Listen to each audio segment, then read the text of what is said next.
Bom dia, meus amigos, como estão vocês? Tempo chuvoso aqui, difícil de pedalar. E mais uma semana começando, mais uma Greg News que vocês assistiram. Vamos passar a limpo aí algumas notícias dessa semana, coisas que aconteceram. Tivemos aí o Matheus Van Der Paulo, eu já até peguei o nome, já estou usando mais esse nome abrasileirado dele. Mathieu Van Der Poel venceu pela 8ª vez o Campeonato Mundial de Cyclocross. Se tornou recordista, né? E uma coisa muito louca, você vê o cara vencer 8 vezes, acho que uma delas foi na Júnior, né? Você vê ele vencer esse tanto assim no cyclocross, é muita especialidade dele.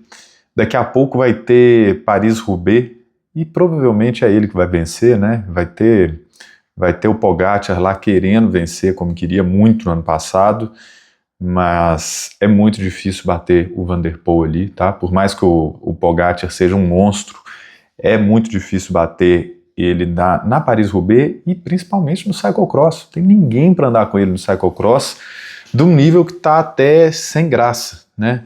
É por isso, às vezes é por isso que tem muito hater lá nas provas de cyclocross, nego jogando mijo nele e tal, porque o cara é tão bom no que ele faz que dá raiva nos outros, né? Óbvio, né? Nada justifica, eu sou completamente contra, eu fico puto com aquilo lá, com todas aquelas situações dos haters que vão na corrida para sacanear o Van Der Poel, é muito chato, mas ele, uma das explicações para o que está acontecendo é que o cara domina de uma forma absoluta, não é nem, assim, mais do que o Pogačar domina as provas de ciclismo, eu acho que é o Van Der Poel no cyclocross e talvez até na Paris-Roubaix, né?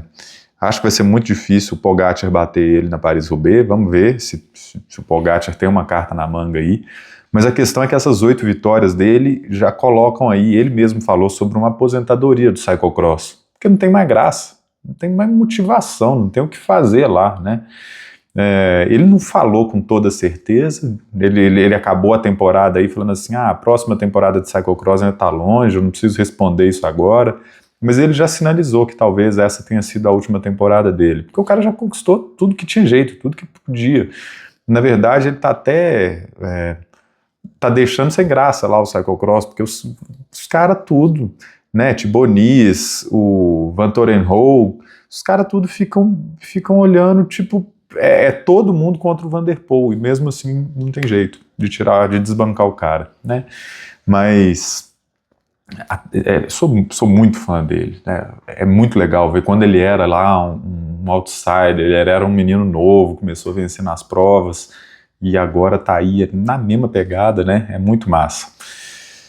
Uma outra notícia sobre cyclocross ainda que é importante falar é sobre a situação do Wout van Aert. Eu vi essa notícia aqui falando que ele falando que está adoecendo muito, e aí eu queria puxar que o nome dele aparece em todas as notícias da semana aqui, aparece em todos as Greg News, porque ele está adoecendo demais.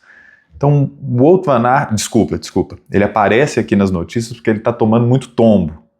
Praticamente todas as corridas de cyclocross que tiveram, ele tomou tombo. E agora aparece aí essa notícia dele falando que ele está adoecendo com muita facilidade. Tem 2 coisas aí que são muito comuns em vida de atleta. Uma é cair da bicicleta e a outra é adoecer, porque a carga de treino fica tão intensa que às vezes o corpo não aguenta, o sistema imunológico cai e o atleta adoece. E aí eu queria puxar um parêntese para uma coisa que muitos vão discordar, não vão acreditar, mas que tem alguma coisa errada com o Wout van Aert. Minha opinião é que ele precisa parar, ele precisa tirar o pé, ele precisa fortalecer outras áreas que não sejam habilidade e vataria. O atleta, quando ele fica tomando muito tombo assim, é sinal de que tem alguma coisa errada com ele. Ele precisa fazer um curso de técnica e pilotagem? Não, não é isso. Muito tombo significa que tem algum desentendimento ali com ele mesmo, ele precisa voltar para dentro, precisa botar a cabeça no lugar e aí ele vem e manda essa, que está adoecendo demais, principalmente, né? Você vê aí no mundo dos negócios, vários profissionais, né, advogado, médico, engenheiro, pai de família com a vida totalmente atarefada, e aí quando a vida vai ficando uma loucura, a pessoa adoece. uma vez atrás da outra, adoece, cuida da saúde, não bebe, não fuma, faça atividade física regular, adoecendo demais. Por quê? Estresses da vida adoecem a gente, né? Aí ele até levanta ali que pode ser por causa das crianças que ele tem em casa, que aí ele fala, não, eu jamais tiraria meus filhos da escola por questão de trazerem doença para dentro de casa. Mas, irmão, aposto que se você pegar ali o Pogacar, o Van der Poel, pode levar os dois na escola dos meninos lá, deixar eles abraçando as crianças, dividindo copo, canudinho com as crianças, que eu não acredito que eles vão adoecer igual possivelmente o Wout van Aert está relatando que ele está adoecendo. Essas doenças, elas vêm primeiro da cabeça, depois do corpo, porque o corpo desses caras é extremamente saudável, eles têm um corpo que é uma máquina, né? Então, esse tanto de doença aí, possivelmente vem primeiro de um estresse que o cara está sofrendo. Isso que eu estou falando é a opinião minha, provavelmente 90% dos atletas e principalmente os médicos, os gestores de equipe vão discordar disso, mas se eu fosse gestor da equipe ali, vendo esse cenário, eu falaria, para, relaxa, calma, você está tomando tombo toda a corrida, você está adoecendo pra caramba, tem alguma coisa errada. Enfim, acho que atleta precisa de uma abordagem dessa e não é o que está acontecendo. O último tombo que ele tomou, ele quebrou o pé, teve que fazer uma cirurgia e já está lá fazendo 6 horas de pedal. 9 dias depois da cirurgia, ele já fez o primeiro pedal dele. Ou seja, está mais na cara ainda que o cara está tendo dificuldade de desacelerar. Então, obviamente, ele vai ter estresses e a janela da imunidade dele vai ficar sempre aberta. Não vai ter um sistema imunológico funcionando bem, porque está principalmente com a carga de estresse, com a vontade de uma pressa imediata em participar de corrida, vencer corrida, e isso não vai acontecer enquanto ele não tirar o pé. Minha singela opinião. Cara, e a gente saindo um pouco sobre as notícias de performance e de atleta, eu falei com piada ali, teve esse tombo das crianças da ciclovia, foi um tombo lindo, que coisa bonita de se ver, um triciclo, a dirigibilidade desse triciclo deve ser nojenta, e aí as crianças descendo uma ciclovia toda torta, e era sobre isso que eu queria falar, o ciclovia ordinária que fizeram ali em Balneário Camboriú, é linda, fica lindo as fotos no Instagram, você pesquisar aí, ciclovia Balneário Camboriú, né, extremamente cinematográfica, na paisagem ela parece uma coisa, mas é feita para obrigar que as pessoas não despenquem o barranco com altíssima velocidade. Mas quem entende de pista, construção, de trilha e tal, não é só você fazer um zigue-zague assim, porque ainda dá para acumular altíssima velocidade, igual você vê que as crianças fizeram. Isso aí deve ser uma catástrofe todo dia, de o cara querendo correr, passar a pé ali, aí ter que pegar uma beiradinha da ciclovia, incomoda quem tá vindo de bicicleta. Quem tá vindo de bicicleta descendo não quer ficar fazendo a curva na linha certinha, acaba fazendo uma linha reta, é o normal, né? E aí, isso deve ser a maior bagunça, é extremamente normal você ver um tombo desse aí, porque a ciclovia foi mal construída. Poderiam ter outras propostas ali, é um morro muito íngreme e tal, mas o zigue-zague ficou meio termo, ou você faz um zigue-zague mesmo com curva e switchback, ou então você faz uma linha reta. Enfim, fazer o quê, né? Se for para buscar relato aqui de ciclovia que não presta, esse vídeo vai durar até amanhã. Uma outra notícia que aconteceu aqui, muito triste, fiquei muito chateado, doeu no peito mesmo, foi o falecimento do Wellington Formigão. Ele foi comissário da FMC, Federação Mineira de Ciclismo, durante muitos anos. Quando eu comecei a pedalar, eu tinha 16, 17 anos, ele era o comissário, ele que mandava na porra toda, e ele era, meu irmão, pensa um cara que mandava, né? Assim que ele faleceu, todo mundo aí prestando as homenagens, o Rogério Bernardes, da CIMTB, lembrou dos tempos antes disso que eu tô falando, que ele era atleta, falou que teve um pega lá na CIMTB, que ele foi um dos principais atletas lá, que protagonizou esse pega contra o índio, não sei que índio é esse, né, mas o Formigão não teve das melhores gestões da FMC, né, isso é uma verdade, Ninguém está querendo lembrar disso, mas a gestão dele não foi uma ótima gestão. Ele era um cara que mandava demais ali. E aí eu até mandei pro meu pai, né? Falei, pô, pai, você lembra do Formigão? Que a gente ia nas corridas, meu pai me levava lá, fazia meu apoio. E aí lembrei, pô, esse cara dava bronca em todo mundo. Formigão brigava com todo mundo lá, mandava pra caramba, menos na gente. A gente respeitava ele pra caramba. Meu pai tinha mó traquejo, ia lá, fazia amizade com o Formigão. Meu pai tinha mó jeitinho lá com ele, aí a gente se dava bem, sempre chegava, cumprimentava o Formigão, ele era mandão, ele era duro pra caramba.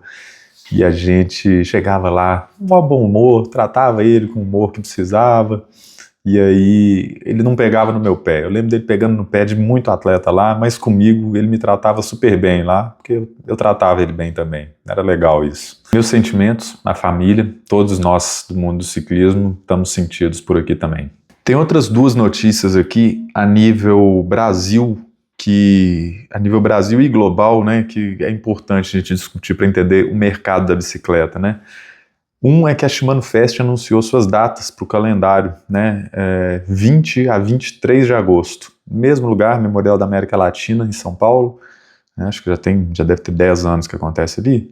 Aí eu pergunto, como anda a força da Shimano Fest, né, como evento, um evento muito importante para apresentação de produtos, de lançamentos, venda, né, ali acontece muita venda, fecham-se muitos negócios ali. É um espaço muito importante, mas onde que eu queria chegar? Eu queria casar essa Shimano Fest com uma segunda notícia, que é a Eurobike, vamos dizer, é a Shimano Fest da Europa, né, que sempre foi muito famosa, sempre foi muito grande, ela sempre parou ali o calendário do ciclismo, né, nada acontecia durante a Eurobike por ser muito importante, mas ela anda meio em crise. Tão em crise que tem uma grande marca que não vai participar da Eurobike esse ano, a Shimano. Então, assim, se a Shimano está tirando o pé da Eurobike, imagina como anda a Shimano Fest, que é, digamos, a Eurobike brasileira, né? A Shimano mesmo não deve tirar o pé, mas e as outras marcas?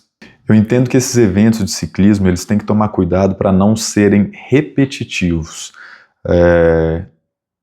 Às vezes até o lugar que acontece a Shimano Fest, ou a Eurobike, ou, por exemplo, uma Brasil Ride, né? Depois de muitos anos no mesmo lugar, começa a tornar cansativo, chega lá, o que você vê é meio que a mesma coisa, tipo a Brasil Ride, né? Lá em Porto Seguro, Arraial da Ajuda, você chega e vê as mesmas trilhas, o mesmo prólogo, muda um pouco e tal, mas é o mesmo cenário ali do Iquiparracho, na beira da mesma praia, e aí vai para o mesmo acampamento lá em Guaratinga, sempre chove, né? Até o clima é o mesmo.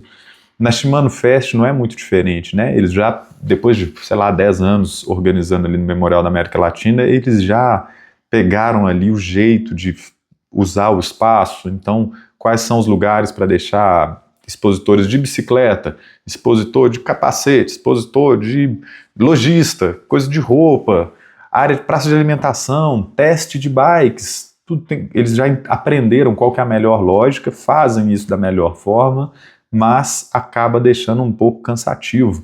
Essa é uma conversa que eu já tive com vários organizadores de corrida, né? Só que aí esses caras falam, Breno, torna-se muito mais fácil para a gente organizar um evento no mesmo lugar.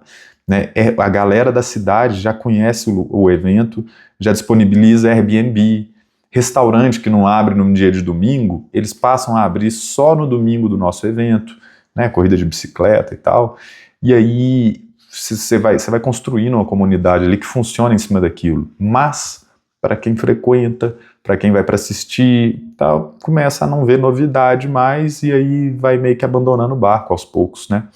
Isso não é legal. Cara, teve essa notícia aqui que eu achei ela muito massa. Eu realmente não sei direito como que funcionam esses wildcards para o Tour de France, mas lançaram, né? Saiu a lista das equipes do Tour de France e funciona assim. Existem 18 times que são World Tour, são times World Tour. Esses times são obrigados a competir o Tour de France. Então, beleza, tá lá, Alpecin, Bahrain Victorious, Decathlon, EF Education, Ineos, Lead Trek, Intermarché, Movistar, são 18 times. Tem times UCI Pro Team, que é a Cofidis, Pinarello, Tudor Pro Cycling, esses 3, tá? Eles têm convite automático. Eu não entendi o que é o convite automático. E aí 2 times eles ganham o wildcard, que esse ano foi o Total Energy e o Carra Rural Seguros. E aí criou-se muito barulho sobre esse convite da Carra Rural Seguros, porque é a primeira vez que eles vão competir. É um time, eu não sei qual que é a classificação deles, se eles são continental, o que é. Mas, pô, pensa, por exemplo, um time brasileiro receber um convite desse wildcard, o tanto que seria louco, né? Nós tivemos o lançamento de um grande time de ciclismo agora, que é o Localiza, né? Que é a antiga equipe da Swift, que agora entrou um novo patrocinador master, mas ainda é Swift. Tá com o Henrique Avancini agora, né? Imagina se um time desse brasileiro consegue um convite desse para competir um tour. Massa, né? Esses caras da Carra Rural, eles devem estar empolgados pra caramba, eles devem estar muito felizes, devem estar muito em festa, né? Isso deve ser um negócio muito bacana, que serve de sementinha, assim, para os outros times de ciclismo irem pensando, sonharem, não custa sonhar, né? Isso é muito legal. Ao todo, são 23 times que vão competir o Tour de France.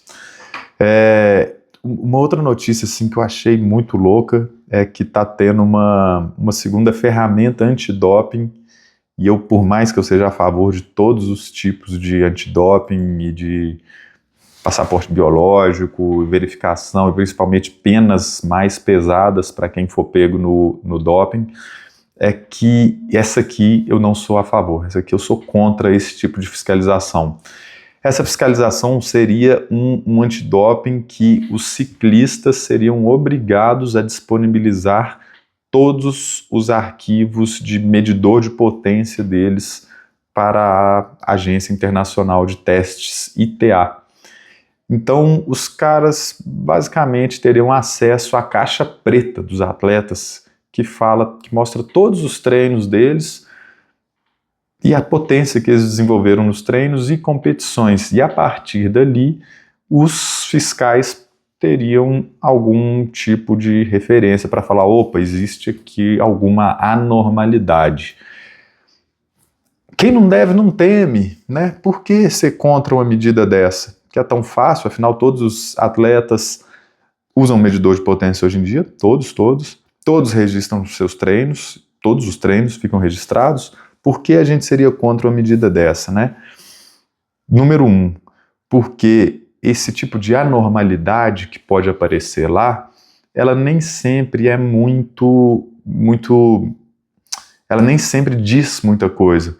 Por exemplo, um treinador, ele pode falar para o atleta passar 3 semanas sem treinar forte, treinando Z2 durante 3 semanas.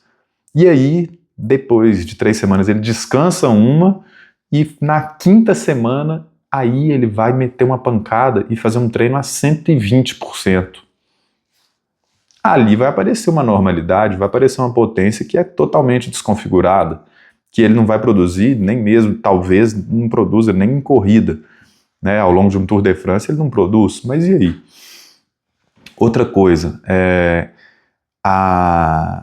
isso aí só para pontuar um exemplo de que analisar possíveis irregularidades na potência de um atleta não quer dizer nada.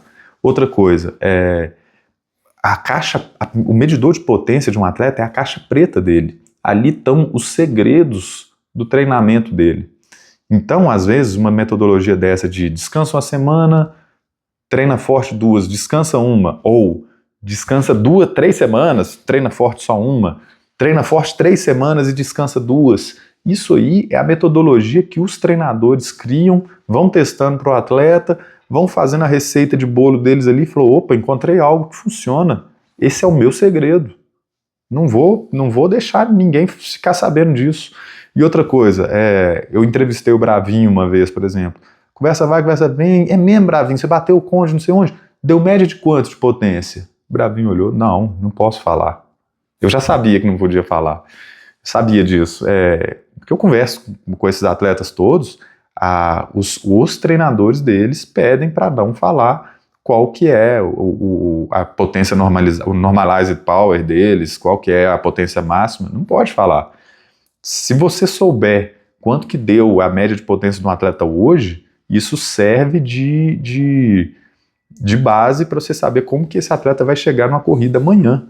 Então dá para falar, opa, o Bravi, se ele está com esses números hoje, quer dizer que em março, quando chegar a Copa Internacional, ele vai estar com tal número. Então vou preparar os meus atletas aqui de tal forma, né? E isso os atletas não podem deixar a caixa preta deles abrirem, né? Isso seria extremamente maléfico para a comunidade do ciclismo, né? Ia tirar uma grande... Assim, os medidores de potência, eles já roubaram um pouco da magia do ciclismo, né? Das conversas de boteco e tal. Mas tornar isso público deixaria mais ainda, né? E isso abriria laço também para algumas possíveis corrupções ali, né? Então, mas o fiscal que olha, ele não vai ser só para fiscalização do antidoping. Puta, aí vai criar uma máfia de comprar esses fiscais, de comprar esses dados, né? E é muito fácil vender isso. Nós estamos falando de um sistema eletrônico, cabe num pendrive, né? Não é igual os antidoping russos, que os caras tinham que alugar um apartamento para guardar uma geladeira cheia de bolsa de sangue dentro daquela geladeira, né? Era assim. E aí eles pagavam todos os médicos, todos não sei o quê, para ninguém falar do esquema. Imagina a gente viver um segundo nível de corrupção, né, dentro do ciclismo, que é a de venda de dados de potência dos atletas, né? Então que esses dados fiquem ali só com os atletas, que eles não sejam divulgados publicamente. Alguns atletas compartilham comigo esses dados e eu, obviamente, não solto isso para ninguém. Isso não pode fazer parte de uma mesa de boteco, né? Então, mas eu só não entendi se essa é uma proposta que está longe de acontecer ou se ela, de fato, já está caminhando e tal, e tem certa chance de acontecer. Mas eu espero que não. Teve um cara aí que chama, entrevista podcast do Mexicano, Hansen o quê? Adam Hansen. Ele se manifestou contra esse tipo de antidoping pelos medidores de potência. E aí tem toda uma notícia lá no site, Giro do Ciclismo. E pelo que ele fala, assim, todos os ciclistas também são contra, mas parece que isso já está sendo feito em teste com algumas equipes menos importantes e tal, o que é uma péssima ideia. Fica aqui a minha opinião, pelo menos hoje, em 2026. Espero que eu não mude de opinião nos próximos anos, mas nunca é cedo nem tarde para pagar a língua. Turma, valeu, boa semana para vocês, abração.